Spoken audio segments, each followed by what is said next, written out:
Bonsoir Estelle, Bonsoir ravi de vous retrouver. Un couple mythique, donc c'est Orphée et Eurydice sur la scène de l'Opéra Garnier à Paris. Oui, Orphée et Eurydice, mise en scène par la chorégraphe allemande Pina Bausch, sur une musique de Gluck. Le duo de danseurs, d'ailleurs, vous l'avez remarqué, est dédoublé par des chanteuses sur la scène, l'effet saisissant. C'est une œuvre de jeunesse, elle date de 1975, mais le style, l'esthétique de Pina Bausch, la grande Pina Bausch, sont déjà là en germe. Il y a aussi les éléments de décor, l'arbre déraciné, les fils de laine. Là, Orphée est donc dans les enfers, il y a les chaises. Et la danse de Pina Bausch, vous évoquiez le corps, c'est vraiment un corps brisé, un corps qui souffre. Et ça se voit surtout dans le buste, avec les bras qui se tendent, se referment, les corps qui se débattent. C'est Marie-Agnès Gillot qui incarne en alternance avec Alice Renavant Eurydice, la bien-aimée d'Orphée. Orphée qui descend aux enfers pour la retrouver. Et vous connaissez la suite de l'histoire. Il succombera malheureusement à la tentation et se retournera et perdra à jamais sa bien-aimée. Demandez le programme, c'est aussi Thomas Hirschhorn ce soir, qui récidive. Le plasticien suisse a envahi le palais de Tokyo, Estelle. Oui, Thomas Hirschhorn, récidive. C'est l'homme qui aime accumuler les matériaux, comme dans cette œuvre que vous voyez ici. Alors là, il a eu le champ libre, 2000 mètres carrés, rien. Il s'est lâché pour lui. du coup. Il s'est lâché totalement. Il en a fait un gigantesque squat. Alors, il n'est pas du tout d'accord avec cette définition. On en parlait ensemble. Vous allez me donner votre avis dans un instant, Mohamed. Ça y ressemble, moi, je trouve, à un squat. L'accès est gratuit pour que le visiteur puisse venir, revenir, écouter les 200 écrivains, philosophes, comédiens qui vont se succéder au micro dans une non-programmation. Ça, il y tient, mais elle est quand même très réfléchie, cette non-programmation. En fait, le plasticien suisse veut nous faire partager ses lectures, ses films. On peut regarder des DVD, lire des livres, car il veut donner, comme lui, il a reçu tout au long de sa vie, depuis qu'il est à Paris, notamment de ses amis intellectuels. Ils sont là tous les jours pour entretenir la flamme, lui notamment. Il est là de midi jusqu'à minuit pour parler avec le visiteur. Donc cette flamme éternelle, la voici. C'est le titre de l'exposition Visite guidée.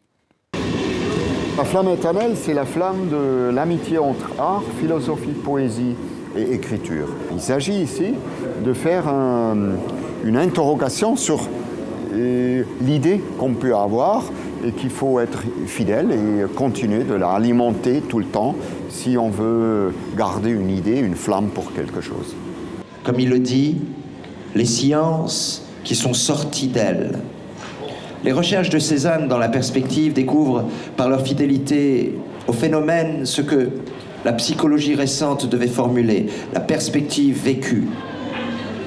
Rien n'est vraiment fini. Les panneaux, les organigrammes, même les sculptures ne sont pas finis. Donc c'est pour ça que les pneus aussi, c'est un ajout dans cette idée-là de créer un atelier, de créer un espace où les choses sont en devenir. Moi, je travaille avec des matériaux comme du polystyrène, comme des pneus, comme du carton. C'est des matériaux que j'utilise parce qu'ils sont universels. C'est des matériaux qui ne sont pas utilisés pour seulement faire de l'art, qui font un autre lien, qui font une fenêtre vers une réalité, qui sont des matériaux qui n'intimident pas elles-mêmes, qui n'ont pas de plus-value elles-mêmes. C'est pour ça que je travaille avec. C'est une décision politique de travailler avec ces matériaux-là. Ce que je veux, c'est qu'on comprend que tout flotte sur du non-sens, finalement. Notre vie flotte sur un non-sens. Et que tout le monde veut du sens. Je le comprends moi aussi, mais seulement il est important de créer de l'espace pour du non-sens. Et c'est pour ça qu'ici, par exemple, dans cet atelier, on peut faire du non-sens. Voilà, c'est étonnant, non? Ouais, un squat qui a du sens, alors. Voilà, c'est ça, qui a du Estelle, sens. hein. Et alors, j'ai ramené un petit bout de l'œuvre, puisque c'est une œuvre en mouvement de Thomas Hirschhorn. Et tous les jours, il publie un petit quotidien. Voilà, c'est vraiment une œuvre qui est toujours en mouvement. Et c'est jusqu'au 23 juin 2014. C'est gratuit. Je vous invite vraiment à tenter l'expérience. La flamme éternelle. Merci à vous, Estelle Martin. Merci, Estelle. À lundi. À lundi.